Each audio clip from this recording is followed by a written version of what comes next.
কদবানু কদবানু কোহানে গেলে আমার বিড়িগুলো সব পোলা হানে চুরি খাই ফেলা দেয়। আমার বিড়ি কোহানে গেছে, এর একটা বিহিতাজকে করে ছাড়বো। এই এদিকে আয়। কি এসে খালি বাড়ির মধ্যে ছিলে হল্লা আর কেত্তি কি কবা কও।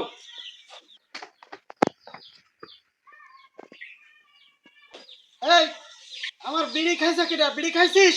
না আমি খাইনি, আমি জানি না। তোর বিড়ি কোহানে গেল? আমি ওই সাই সাথে কি খাই, তুমি আমার সাথে এইসব কথা কও।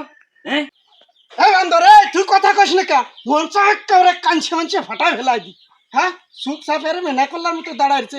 আমার এক সপ্তাহ যায় না এক প্যাকেট বিড়ি, ডেলি আমার বিড়ি কিনা লাগে, বিড়ি শেষ হয়ে যায়। না হন মানুষ করলি এই ফিলি করতে হয়। দেখছো, 700 দিলেও একটা কথা কবে না, মুখ বন্ধ হয়ে চুপ করে দাঁড়ায় গেছে। এরকম করতে হবে। কোনো কথা কলি না গা? আমি একা জারি দিয়ে গেলাম, আমার কত কথা কলো, তুই কোনো কথা কলি না। দেখলাম এবার আমি কথা কাও কেন ভাই, আমার গালে তো বিড়ি।